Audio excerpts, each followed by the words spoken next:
This week's Torah portion, Behaalotecha, emphasizes to us the essential, fundamental, spiritual building block of gratitude. We see in the Torah portion what happens when we go astray from that gratitude, when we start to complain about what we have, when we don't express gratitude, when we're not thinking about gratitude. Watch the videos that we've done this week and are learning about the importance of gratitude.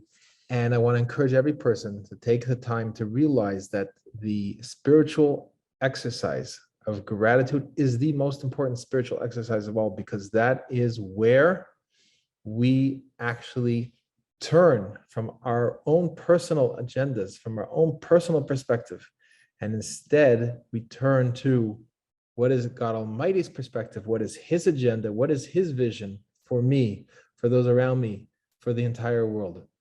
And God Almighty's vision and His mission for us is always that the aspect of gratitude. That's why the fundamental thing that we do when we open our eyes in the morning is express gratitude by saying the prayer Moida Ani. Acknowledge do I. I'm acknowledging God Almighty for all that He's done for me, that He's returned my soul to me to allow me for another day of exercising the spiritual muscle of gratitude. So I need to start my day with that gratitude. That's what we can learn from this week's Torah portion. I want to encourage everyone also to come and join us on Sunday. We're going to be having the premiere on YouTube of the Rabbi Smith podcast, episode 1, for 80 billion people. We are working to increase the world population according to God Almighty's vision that humanity should be fruitful, multiply. And our first special guest is going to be Michael E. Gerber, the author of the E-Myth Revisited. Join us this coming Sunday at 2 p.m. Eastern.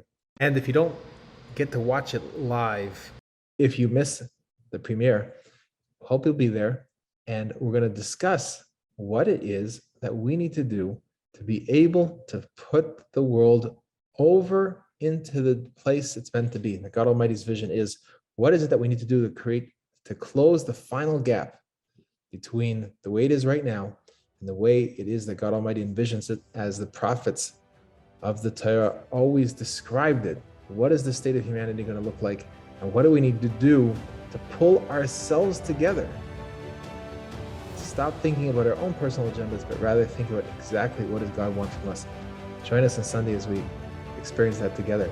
So, have a good Shabbos, and God willing, we'll see you all next week.